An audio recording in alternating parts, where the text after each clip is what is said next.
అన్న నమస్తే. నమస్తే అన్న. ఏం పేరు అన్న? మోహన్. మోహన్ గారు ఏం చేస్తుంటారు? పెయింటింగ్. పెయింటింగ్ చేస్తారు. ఓకే, ఓన్ గా లేతే ఓన్ గా మళ్ళా లేబర్ కి వెళ్ళిపోతుంది. ఇట్లా ఎంత వస్తుంది రోజుకి? 1200. ఎక్కడ ఉంటారు మీరు? ఈడ అంజయ్యనగర్ గుట్ట. జయదీర్ గుట్ట. ఓకే, ఇక్కడ లోకలే. లోకల్. సో ఎట్లుందన్న మరి జగతిగుట్టలో పరిస్థితి, అంటే అభివృద్ధి పరంగా? ఎందుకంటే ఇట్లా ఇప్పుడు మధ్యతరగతి కుటుంబాలు పని చేసే ఏమైనా ఉపాధి దొరుకుతుందా? దొరుకుతుందన్న మామూలుగానే అటు ఇటు నడుస్తున్నాయి పనులు. ఇప్పుడైతే పోయిన నెలలో అయితే పనులు లేకుండే మొత్తమే. ఓకే, ఇప్పుడు పర్లేదు. ఎట్లుంది మరి మీ ఏరియాలలో పరిస్థితి? ఏమైనా సమస్యలు ఉన్నాయా? ఏం లేవన్నా, అన్ని బాగానే ఉన్నాయి. ఇప్పుడు ఈ రోడ్లు నీళ్ళ విషయంలో ఈ వాటర్ ఒకటి జర ఆగిపోతుంటాయి రోడ్ పైన, అవి చేయాలి వాళ్ళు. రోడ్లు మరి రోడ్లు మంచిగా ఉన్నాయా? రోడ్లు బాగానే ఉన్నాయన్నా, రోడ్లు బాగానే ఉన్నాయి, ఇదంతా ఏం ప్రాబ్లం లేదు. ఏం ప్రాబ్లం లేదు. ఎవరు ఎమ్మెల్యే ఎవరు ఈడ? ఎమ్మెల్యే మన వివేకానంద. ఎట్లుంటది ఆయన పాలన, ఎట్లా అనిపిస్తుంది?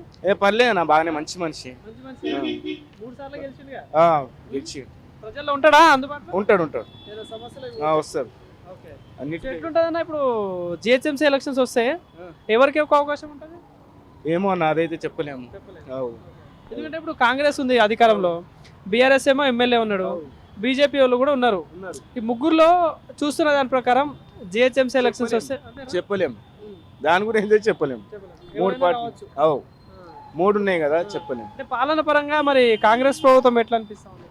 పర్లేదన్న, బాగానే ఉంది. బాగానే ఉంది. పథకాలు అందుతున్నాయా మరి? పథకాలు అంతున్నాయి కదా అన్న, అంతున్నాయి. ఇప్పుడు ఈ 6 గ్యారెంటీలు అన్నారుగా. సన్న బియ్యం. సన్న బియ్యం వస్తున్నాయి. రేషన్ బియ్యం వస్తున్నాయా? వస్తున్నాయి. సన్నే మంచిగా బాగానే ఉంది. కరెంట్ మరి ఫ్రీయా, బిల్లు కడుతుందా? ఫ్రీ ఉంది అన్న, కరెంట్ ఫ్రీ ఉంది. రెంట్ ఉన్న వాళ్ళకు కట్టుకుంటుర్లే. ఇప్పుడు ఈ గ్యాస్ డబ్బులు 500 పడుతున్నాయా? అన్న పడతలేవు. అవి పడతలేవు. ఫ్రీ బస్ అయితే ఓకే. మరి పెన్షన్ ఎవరైనా తీసుకుంటారు ఇంట్లో? పెన్షన్ ఏడేస్తున్నా, ఇంకా రాలేవు. అవి. మరి ప్రజాపాలన బాగుందా, కేసీఆర్ ప్రభుత్వం బాగుండేనా? మన కేసీఆర్దే బాగుండే అబ్బా అసలైతే. దీంతో పోల్చుకుంటే కేసీఆర్దే బాగుండే.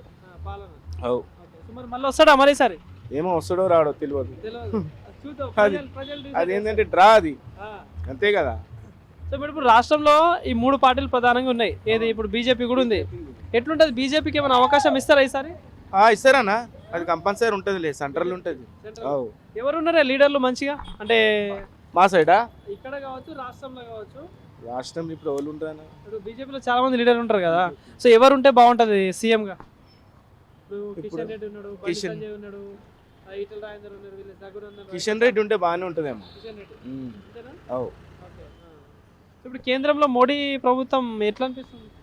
పర్లేదన్న, బాగుంది. ఎక్సలెంట్. వస్తాడు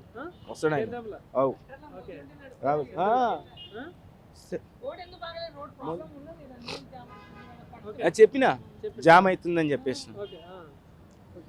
సో మరి ఇప్పుడు జిహెచ్ఎంసీలో ఇప్పుడు 3 మేయర్ స్థానాలు ఉన్నాయి.